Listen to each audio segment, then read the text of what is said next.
দিল্লি সফর থেকেই কি শেখ হাসিনার বাংলাদেশে আসার কিংবা আওয়ামী লীগের বাংলাদেশে নরমালাইজ করার কোনো গ্রাউন্ড তৈরি হবে কিনা সেটি নিয়ে কিন্তু নানা রকমের কথা চারিদিকে ছড়িয়ে পড়েছে।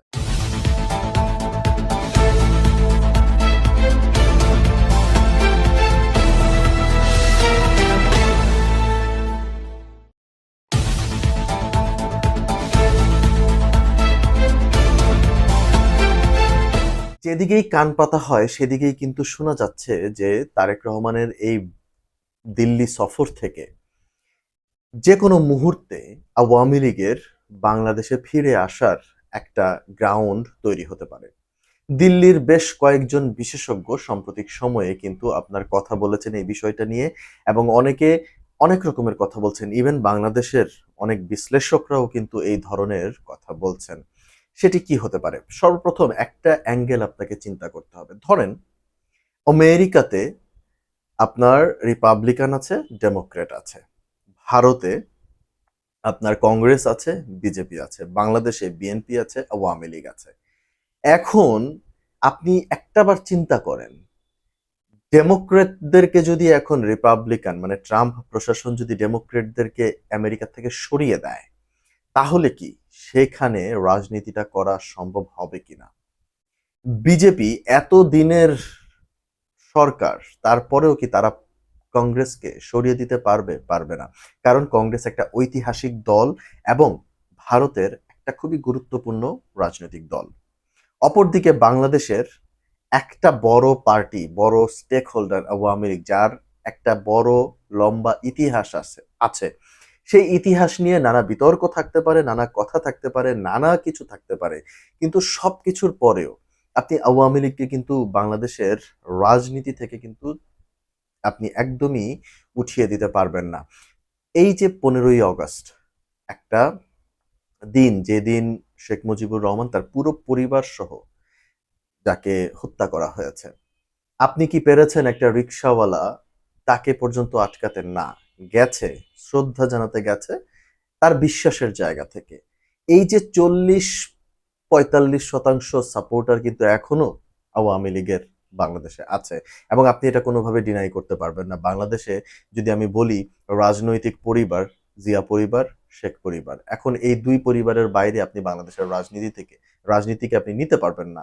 অতীতেও চেষ্টা করা হয়েছিল, গত 17 বছরেও বিএনপিকে সরানোর চেষ্টা করা হয়েছিল, কিন্তু হয় নাই। একটা না একটা সেট আপের থ্রুতে কিন্তু এসছে, ক্ষমতায় বিএনপি এসছে। এখন আপনি এই দুই দলের বাইরে আপনি করতে পারবেন না। 1-11-এর সময় বিএনপি এবং আপনার আওয়ামী লীগকে দুই জনকেই কিন্তু মাইনাস ফর্মুলা একটা নেওয়া হয়েছিল, কিন্তু সেটা কি আদতে সম্ভব হয়েছে? সেটা কিন্তু আদতে সম্ভব হয়নি। অতএব দর্শক, আমাদেরকে রাজনীতির জায়গা থেকে যদি চিন্তা করি, আপনি আওয়ামী লীগকে বাদ দিয়ে যেমন কেউ কোনো কিছু করতে পারবেন না, আবার বিএনপিকে বাদ দিয়েও কিছু করতে পারবেন না। তারেক রহমান দিল্লিতে যাচ্ছেন, এটা তো প্রায় কনফার্ম হয়ে গেছে। এখন দিল্লিতে গিয়ে কি হতে পারে? কয় দিকে কথা হতে পারে? দেখেন, একটা কথা খুবই স্পষ্ট। দিল্লিতে যাওয়া মানেই হচ্ছে বেশ কয়েকটা দিক নিয়ে আলোচনা হবে। একটা হচ্ছে ভারতকে এতটুকু আশ্বাস দেয়া, বিশ্বাস করানো যে বাংলাদেশের কারণে ভারতের কোনো ক্ষতি হবে না। সেটি কি হতে পারে? সেটি হতে পারে ভারতের যে উত্তর-পূর্ব অঞ্চল, সেই অঞ্চলে যেন কোনো সন্ত্রাসী কার্যক্রম না হয়।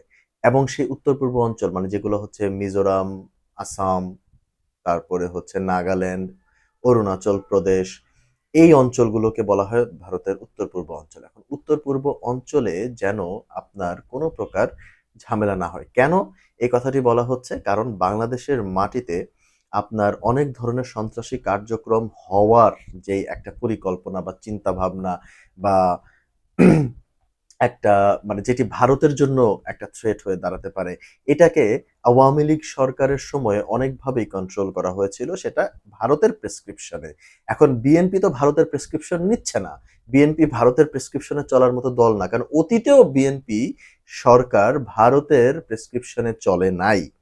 এখন বর্তমানে এসে এই ভারতের সাথে যখন বিএনপি সরকারকে কাজ করতে হবে, তখন ভারতের একটা বিশ্বাসের জায়গা দরকার। সেই বিশ্বাসের জায়গাটা হচ্ছে আপনার উত্তর-পূর্ব অঞ্চলে এবং চিকেন নেক্স এই অঞ্চলগুলোতে আপনার ভারতের একটা বিশ্বাসের জায়গা তৈরি হইতে হবে। এটা ভারত একটা বিশ্বাসের জায়গা চায়। দ্বিতীয়ত হচ্ছে ভারতের একটা বড় আপনার চিন্তার জায়গা হচ্ছে চায়না এবং হচ্ছে পাকিস্তান।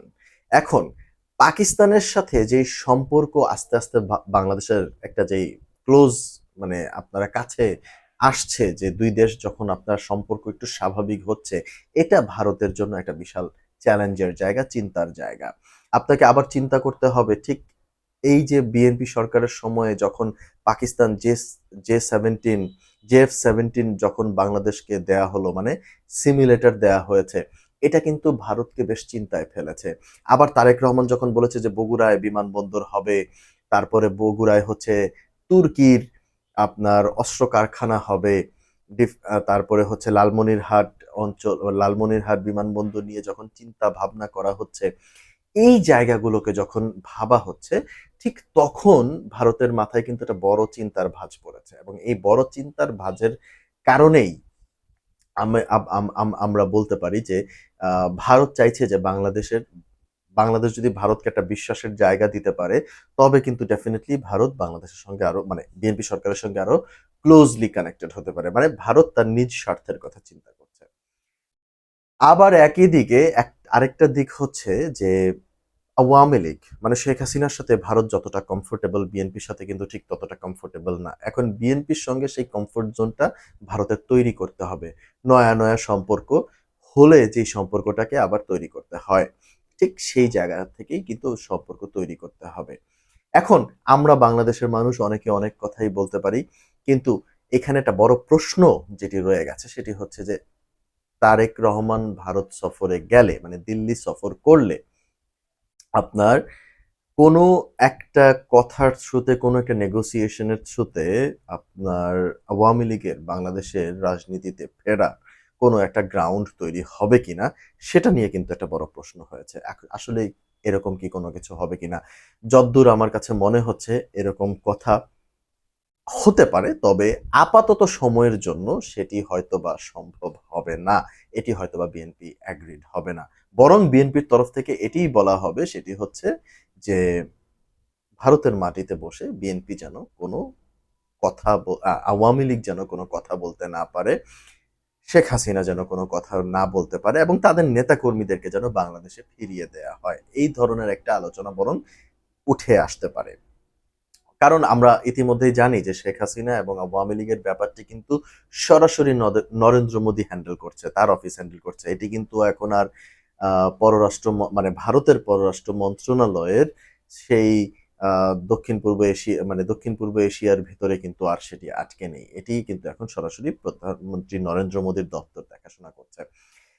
ভারতের আরেকটা চিন্তার জায়গা হলো চায়না। দেখেন, আগেও চায়না বাংলাদেশে অনেক ইনভেস্ট করেছে। বাংলাদেশ একটা বড় ডেভেলপমেন্ট পার্টনার হচ্ছে চায়না।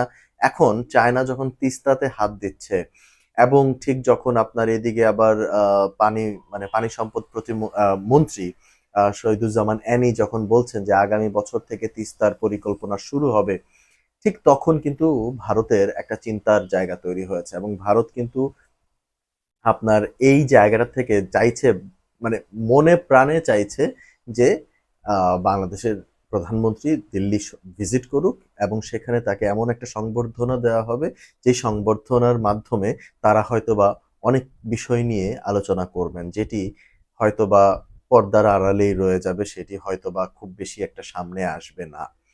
তারপর যেটি থাকে সেটি হচ্ছে চায়নার যেই মায়ানমার হয়ে যে করিডোরটা, চায়না বাংলাদেশ করিডোর, এবং তারপর মংলা পোর্ট, চট্টগ্রাম পোর্টে চায়নার যে অ্যাক্সেস, এগুলো নিয়ে কিন্তু ভারতের অনেক চিন্তার জায়গা। সো বাংলাদেশকে এই জায়গাগুলো ব্যালেন্স করে তারপর হচ্ছে সামনে এগুতে হবে। যদি এগুতে পারে, তবে আমার কাছে মনে হয় যে অনেক জায়গা থেকে একটা কিন্তু সম্পর্কের নর্মালাইজ হতে পারে এই ভিজিটটা থেকে। এখন শেখ হাসিনার ফেরার যে গ্রাউন্ডের কথাটি বললাম, এই গ্রাউন্ডটা তৈরি হবে কি হবে না সেটিরও উত্তর কিন্তু মোটামুটি একটা আশা করি দিতে পেরেছি। বাকি দর্শক, আপনাদের কি মনে হচ্ছে সেটি আপনারা কিন্তু কমেন্টের মাধ্যমে জানাতে পারেন। ধন্যবাদ।